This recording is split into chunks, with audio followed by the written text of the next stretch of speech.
기도하시겠습니다. 하나님 아버지, 역사의 주관자, 참 하나님이시면서도 역사가 순리대로 또는 선하고 아름답게 돌아가지 않는 것, 오늘 본문 말씀 통해서 주시는 교훈으로 우리를 권면하시고 우리의 삶 주 앞에 거룩하고 경건하게 살아가는 주의 백성들 모두 되게 하옵소서. 예수님의 이름으로 기도합니다. 아멘.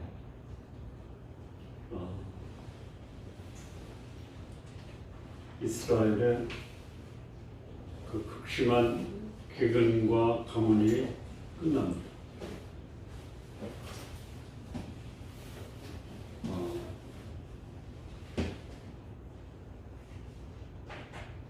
이스라엘의 왕 요람 거의 후반전에서도 거의 말기 정도 되지 않았나 이렇게 생각이 듭니다. 오늘 본문에 기근이 끝나고 엘리사를 도왔던 수넴 여인이 그 가뭄을 피해서 블레셋에 7년을 우거하다가 다시 사마리아로 돌아옵니다. 사마리아라기보다는 그의 집이 있던 수넴 지역으로 돌아옵니다.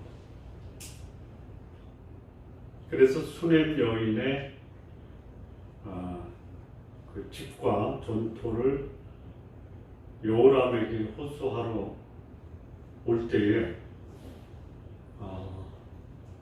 엘리사의 사한이었던 게하시를 여호람 왕이 불러서 엘리사가 한 큰 일이 무엇이냐 라고 엘리사의 큰 일에 대해서 게하시와 여호람 왕이 대화를 하고 있을 때 수넴 여인이 자기 아들을 데리고 왕께 자기 집과 전토를 찾아달라고 호소하러 나온 그 모습을 본 게하시가 여호람 왕한테 저기 오는 저 여인이 바로 그 여인이고 저기 그 아이가 바로 엘리사가 살린 아이입니다.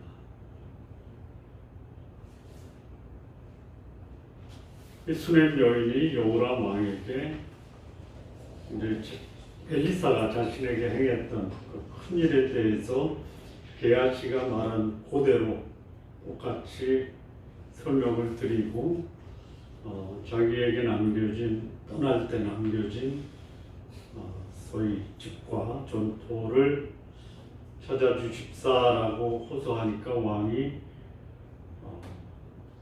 요즘 말로 말하면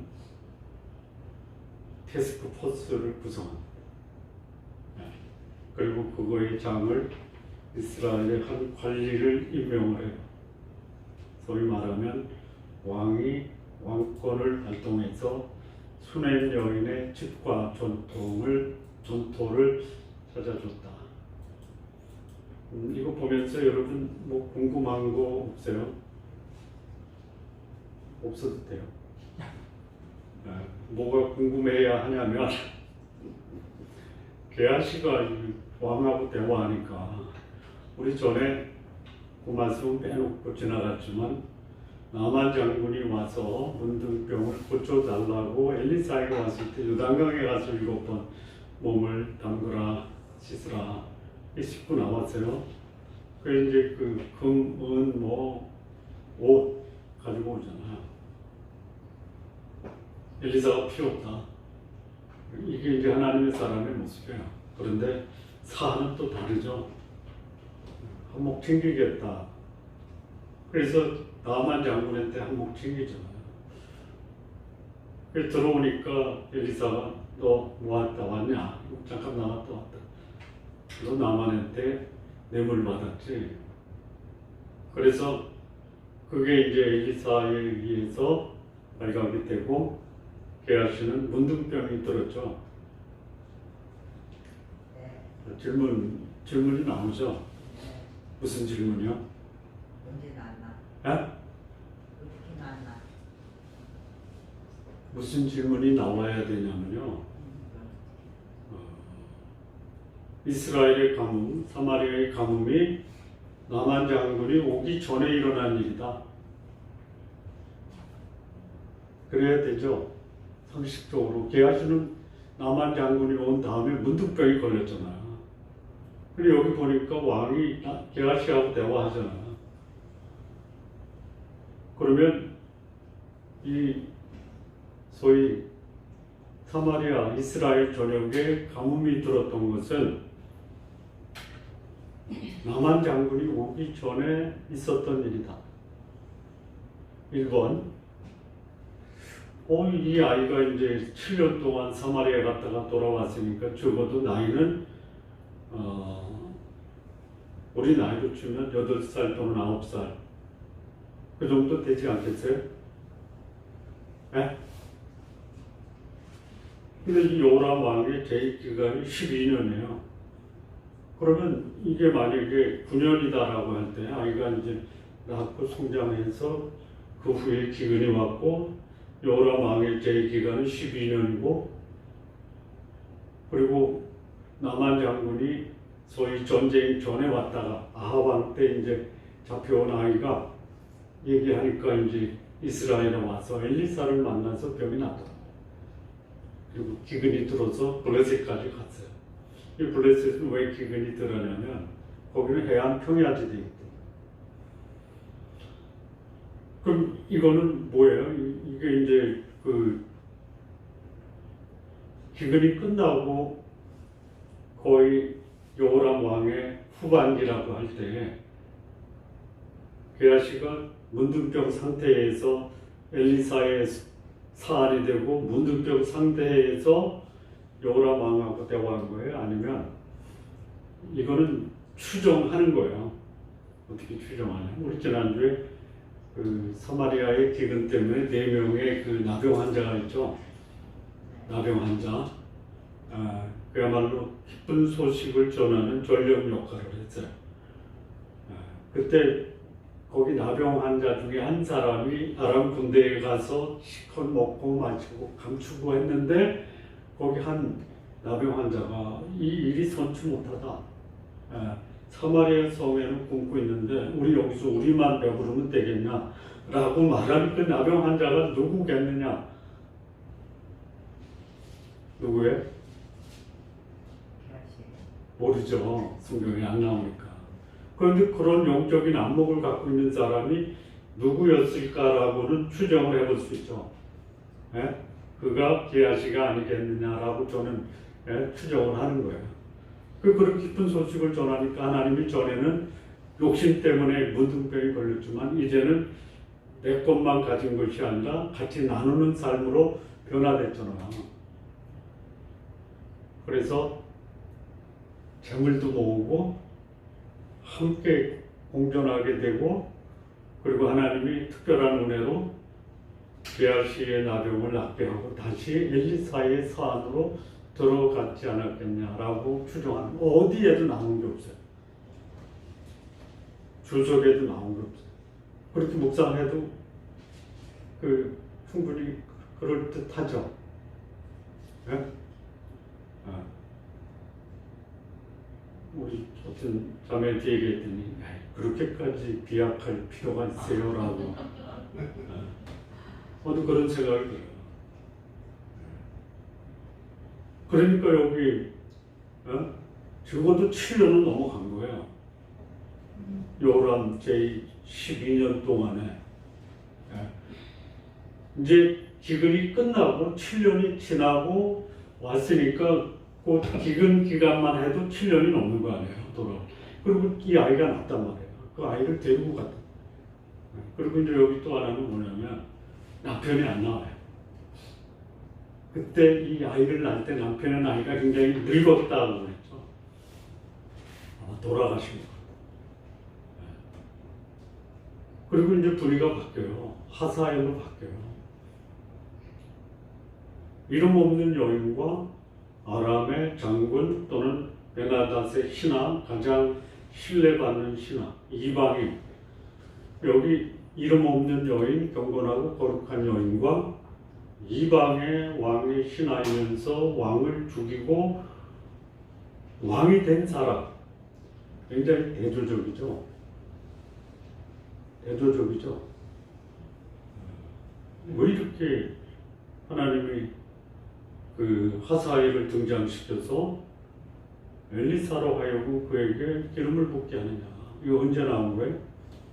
엘리야가 갈멜산에서 바알의 선지자 450명과 싸워서 이기고 그들을 기손 시냇가에 끌고 가서 죽이고 도망가서 호렙산 불에서 하나님이 아합의 가문을 누가 죽여? 하사엘이 죽여. 하사엘이 죽이지 못한 남은 자는 누가 죽여요? 여후가 죽여. 그래도 못 죽이면 엘리야가 죽인다. 근데 엘리야는 이미 갔기 때문에 엘리사라고 볼 수 있는데요. 엘리사가 하사엘에게 사람을 보내, 자기 사환을 보내요. 그래서 이 전체적인 역사는 하나님이 행하시는데, 하나님은 경건한 자도 도우세요. 그런데 하나님의 역사를 이루기 위해서는 전혀 돕지 말아야 될 사람에게도 기름을 붓는데요. 이것도 하나님의 역사예요. 놀라워. 자, 갑자기 엘리사가 다메섹을 가요. 우연히 간 거예요. 근데 하나님의 사람에게는 우연이 없죠. 하나님이 성령의 감동으로 엘리사를 다메섹에 보내신 것, 그렇게 봅니다. 이렇게 들려요. 아마 엘리사의 일거수일투족이 이스라엘뿐 아니라 아람에서도 이렇게 엘리사의 일거수일투족을 지켜보는 세작이 있었는데, 다메섹에 가니까 보고가 돼요. 베나다스에게. 그런데 그때 베나다스이 병이 들은 거예요. 그래서 엘리사가 왔다라는 소문을 듣고 베나다시 자기 신하 하사엘을 시켜요. 전에 나만 장군이 문둥병에서 회복이 되고 엘리사가 그 역할을 했다라는 것을 들었겠죠. 그러니까 하나님의 역사를 알고도 이 베나다시 이스라엘을 침공해가지고 아주 그냥 쑥대밭을 만들고, 그러다 하나님의 능력으로 도망가고 다시 사마리아에 평온에 왔어요. 하사엘을 시키는데 하사엘이 그 말을 듣고 낙타 몇 마리를 동원해요? 낙타 몇 마리? 5마리? 42마리. 낙타 42마리. 40마리인가? 죄송합니다. 나는 왜 저거를 42마리라고 했지? 시력이 나빠서. 40마리. 낙타 40마리에 뭘 실었겠어요? 예물, 좋은 물품? 저거 엘리사가 받았을까요? 안 받았을까요?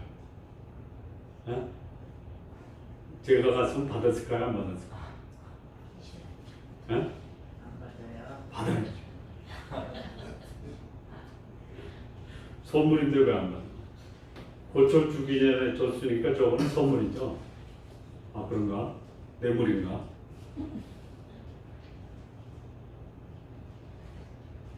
하사엘이 왔어요. 당신의 아들 아람왕, 어떻게 이렇게 아부를 해요? 물건도 갔다 왔죠? 극존중해요. 아람왕이 이스라엘의 왼수 아니야, 원수. 가뭄이 들었을 때 포위해가지고 자식들 잡아먹게 하는 원흉인데, 하사엘이 아람왕 베나닷을 엘리사의 아들이라고 그냥 완전히 낮아진, 병에 걸려서 죽을 병에 걸리면 이렇게 되나 봐요. 그랬더니 엘리사가 하사엘에게 9절 10절이에요. 10절. 가서 베나닷에게 말하라. 반드시 난다. 그런데 여호와께서 그가 반드시 죽으리라고 내게 알게 하죠. 사는데 죽는다. 이 말을 들은 하사엘이 내가 죽여야 돼.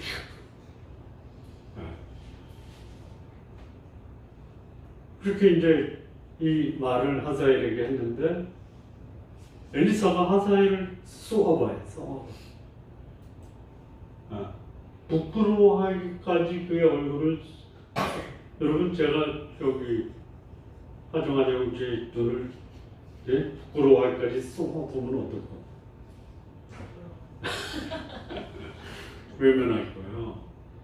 그랬더니 하자엘이 왜 우세요? 그러는 거예요. 그랬더니 너 말이야 이스라엘의 성읍을 불지르고 장정들을 죽이고 또 뭐라 그랬어요?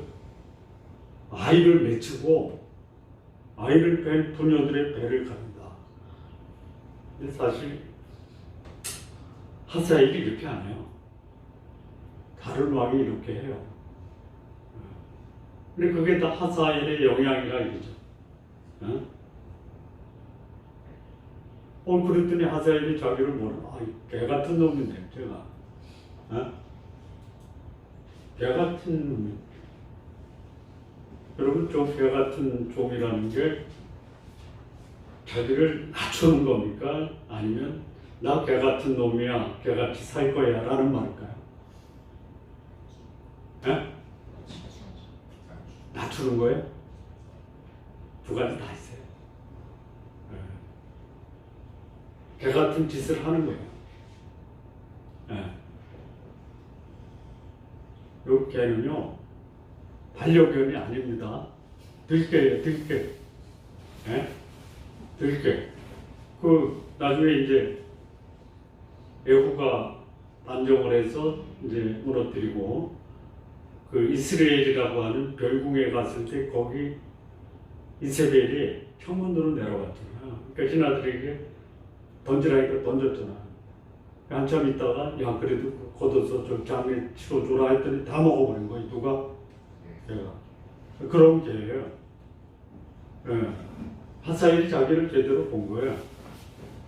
개 같은 사람한테 당하면요 아주 곤욕스러워요. 개 같은 사람 만나지 마세요. 한번 만나보셨죠? 자기가 저기 죄 짓고 나서 뒤집어 씌우는 이게 개 같은. 있어요. 그리고 이런 하사엘에게 엘리사가 기름을 부어. 누구 뜻이에요? 누구 하나님 뜻이요. 언제적 하나님의 뜻을 알려주셨냐면 엘리야에게. 하나님이 이스라엘의 성읍을 불지르고 장정들을 죽이고 아이들을 맺히고 부녀들의 아이벨 부녀들의 배를 가르는 자를 하나님이 하나님의 도구로 쓰십니다. 그리고 가서 하사엘이 베나닷에게 엘리사의 말이 왕께서 다시 산다라고 합니다. 회복된다라고 합니다. 그리고 나와요. 그 다음날 하사엘이 아주 여유있게 이제 좋은 소식을 전했으니까 하사엘이 벤하닷에게 들어가니까 어떻겠어요? 반길 거 아니에요.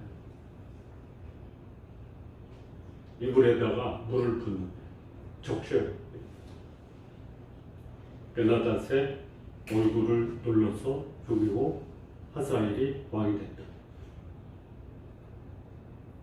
그냥 스토리만 얘기했는데 교훈이 있겠죠. 교훈이 있겠죠. 그냥 우리끼리니까 제가 이 메시지를 한 6주 전에 준비하고 이제 지난 한 주간 20번 정도 읽고 묵상하고 보완하고 수정했는데요. 언제까지 수정하냐면요. 주일날 설교하기 전까지 수정을 해요. 이렇게 이 수넴 여인하고 하사엘 얘기를 하면은 더 이상 할 일이 없잖아요. 그 본문에 나오는 그 수넴 여인, 하사엘이 베나닷을 죽이다. 그리고 하사엘은 이스라엘의 철천지 원수가 된다. 그런데 그를 하나님이 아람의 왕으로 세웠다. 이게 지금 주보에 기록되어 있는 거예요. 그 목사가 그 주전에 준비하고 한 주간 동안 묵상했는데 그것만 전하면 야, 내가 묵상이 좀 짧은 거 아닌가. 마지막 순간까지 묵상을 포기하지 말자. 그랬더니 세 가지 교훈을 주신 거예요. 첫째는 뭐냐면 수냄 여인 있잖아요. 거룩하고 경건한 여인이잖아요. 그랬더니 하나님이 그에게 축복하셨잖아요. 그 스토리가 주는 교훈이 뭐야? 예? 좋은 나무가 아름다운 열매를 맺는 거예요. 못된 나무가 나쁜 열매를 맺는 거예요. 예. 나무가 좋아야지 열매가 좋은 거예요. 이 수냄 여인, 하나님을 섬겼고 하나님의 사람을 섬겼고 그가 기근 때에 하나님의 인도함을 따라 여기 하나님의 사람 말대로 블레셋에 가서 7년을 우고하다가 가뭄이 끝나니까 다시 이스라엘로 돌아왔어요. 모든 재산 놓고 갔어요. 그런데 하나님은 그 여인의 아름다운 삶을 기억하시고 그 모든 재산을 다시 회복시켜 주셨다는 거예요. 좋은 나무가 돼야 돼요. 우리 교회가 좋은 나무 교회라고 칠 때 오늘 이 메시지를 염두에 두고 한 건 아닙니다. 마태복음 7장 7절에 좋은 나무가 아름다운 열매를 맺는다라는 말씀에서 우리 좋은 나무를 키우자. 근데 여기 구약의 이미 좋은 나무로 잘 성장하고 그래서 그 좋은 나무를 보존하기 위해서 하나님이 기근도 피하게 하시고 기근이 끝나고 다시 사마리아 이스라엘로 돌아왔을 때 하나님이 그에게 그야말로 우연을 가장한 하나님의 섭리와 계획 속에서 이 여인의 모든 재산을 다 찾아줬더라. 이게 지금도 가능할까요? 예? 어떻게 하면 돼요? 예? 재산 찾기 위해서 왕에게 가서 재판을 걸자 이겁니까? 아니면 좋은 나무로 살면 그 열매는 하나님이 맺게 하신다. 하나님이 행하시는 아름다운 하나님의 섭리와 하나님의 그 선하신 손길을 경험하자. 중요한 것은 재산 찾는 게 아니라 내가 하나님 앞에 거룩하고 선한 삶을 살아서 좋은 나무가 되면 좋은 열매를 맺다. 좋은 나무 되십시오. 좋은 나무가 되려면요. 좋은 영양분도 받아야 돼요. 좋은 땅에 심겨져야 돼요. 그리고 그 속에 좋은 나무라는 소위 생명력 있는 씨가 있어야 돼요. 자, 두 번째는요. 하사엘이요. 근데 하사엘이 엘리사에게 나온 것은 벤하닷의 명령을 받고 나온 거예요. 죽게 됐어요. 자, 이 벤하닷이 죽게 된 것. 그동안 이 벤하닷은 이스라엘을 점령하려고 부단히 애썼어요. 아합 때도 3번 공격했어요. 여호람 왕 때도 지금까지 2번이에요. 나중에 3번째 전쟁에서는 하사엘에 의해서 여호람이 치명적인 중상을 입고 투병을 하다가 예후에 의해서 하사엘에 맞아 직사를 합니다. 그러니까 이스라엘 하나님 나라를 5번씩이나 침공한 벤하닷이 그가 결국 자기 목숨이 더 이상 살아갈 수 없는 병이 들었을 때 그가 하나님의 사람 엘리사에게 나와서 당신의 아들 그런데 이미 벤하닷의 시대는 끝났다. 네. 우리 속담에 뭐가 있죠? 네? 우리 속담이 아니었구나. 우리 속담이 성경이죠. 뿌린 대로 거둔다 이거예요. 뿌린 대로 거둔다. 좋은 씨를 뿌려서 좋은 나무를 심은 그리고 좋은 나무로 자란 사람은 아름다운 열매를 맺어요. 못된 씨가 돼서 권력을 가지고 하나님의 나라를 괴롭혔던 이 벤하닷은 결국 생애 마지막이 비천하다. 자, 우리가 좋은 나무로 자라기를 원합니까? 아니면 그야말로 내 욕망과 내가 원하는 그 육체적 탐욕을 충족하는 데 더 신경을 씁니까? 벤하닷이 이스라엘을 침공한 이유는요, 전에도 말씀드렸다시피 그 후에 아스르가 이제 강성해지기 시작해요. 살만 에셀 3세가 나중에 이 이스라엘까지 다 정복을 해요. BC 722년. 그러니까 그것을 막기 위해서 벤하닷이 이스라엘과 동맹을 맺어서 하면 좋은데 침공을 해가지고 항복을 시키고 어쩌면 아수르와 싸울 때 총알 바지로 이스라엘을 내세우려고 했던 게 아닌가. 그게 벤하닷의 이스라엘을 침공한 중요한 결정적인 이유예요.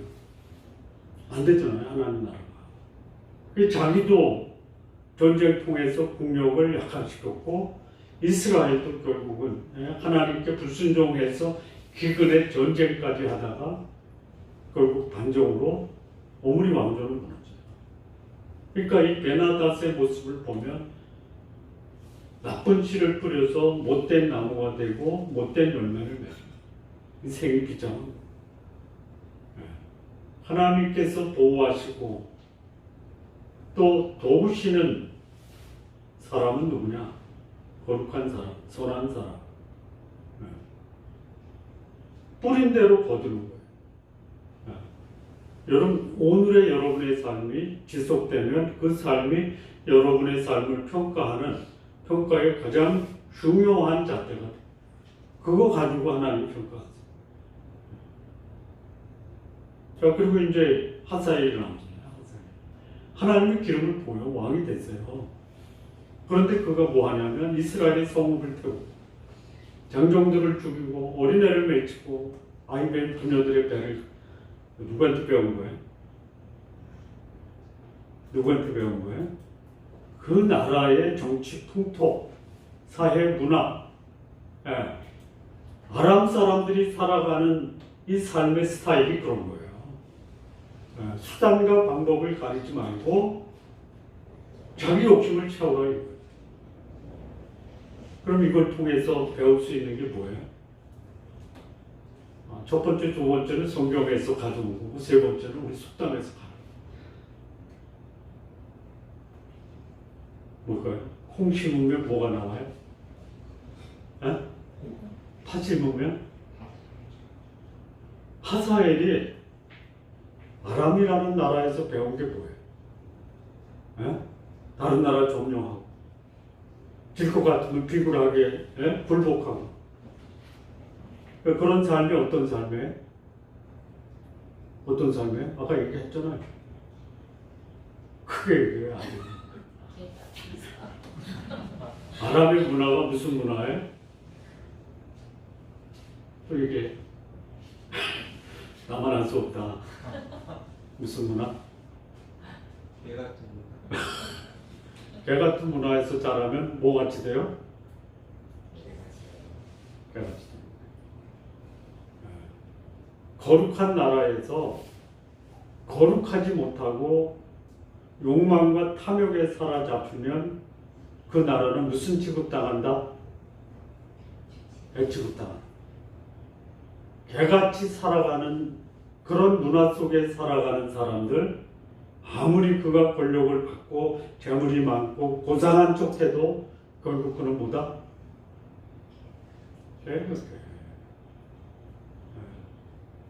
아니 요즘 우리나라 정치권을 보면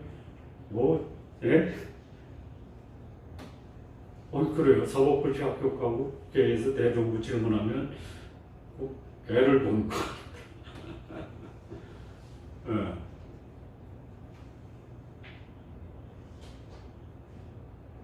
여러분, 거룩한 하나님의 자녀로 그 문화에서 성장하시고 자라시고 교제하시면서 여러분이 심는 거룩함을 심어서 거룩함의 열매를 맺으시고 그야말로 선한 삶을 삶으로 선한 열매를 맺으십시오. 그렇지 않으면요, 이 순식간에 바뀌는 거예요. 하나님의 나라에 속한 사람이 하나님과 상관없이 소위 개같이 살 수 있어요. 아까 여기 하사엘이 이스라엘의 성읍을 불사르고 장정을 죽이고 아이를 맺히고 부녀를 가르는 게 거룩하게 살아서 그런 욕을 당하는 거예요? 아니면 그런 대접을 받을 만한 하나님의 나라가 그렇게 바뀌어버린 거예요? 바뀐 거예요? 바뀐 거예요?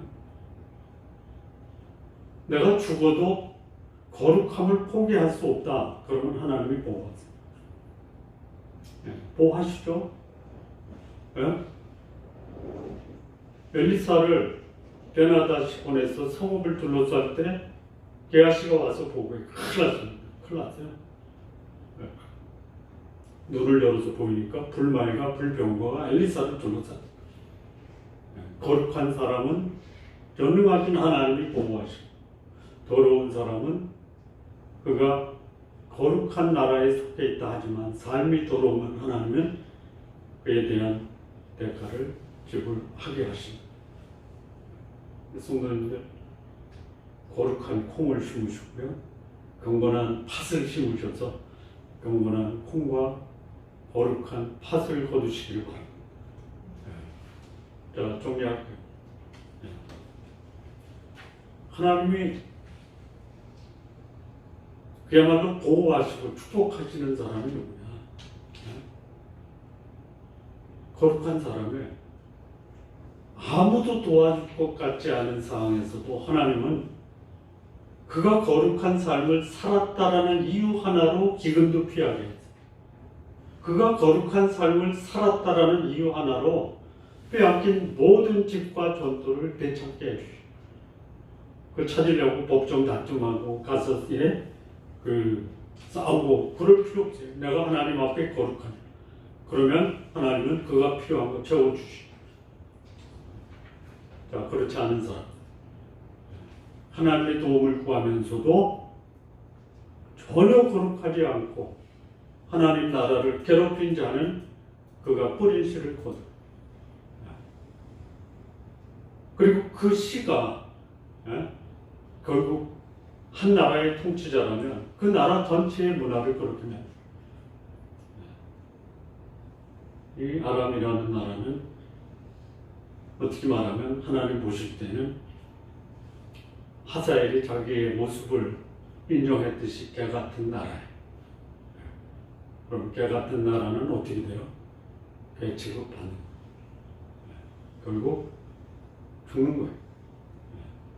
자, 우리 성도님들, 거룩한 삶으로 하나님의 거룩한 능력 아래서 하나님의 도우심이 우리 성도님들에게 늘 살아있는 동안 열매도 맺으시고 하나님의 도우심으로 은혜스럽고 풍성한 그런 하나님의 백성으로서의 삶 사시기를 진심으로 바랍니다. 기도하시겠습니다. 하나님 아버지 감사합니다. 수냄 여인과 같이 하나님 앞에 경건하게 살며 의롭게 살며 선한 삶으로 하나님의 보호와 인도하심과 도우심을 경험하는 우리 귀한 성도님들 모두 되게 하옵소서. 예수님의 이름으로 기도합니다. 아멘.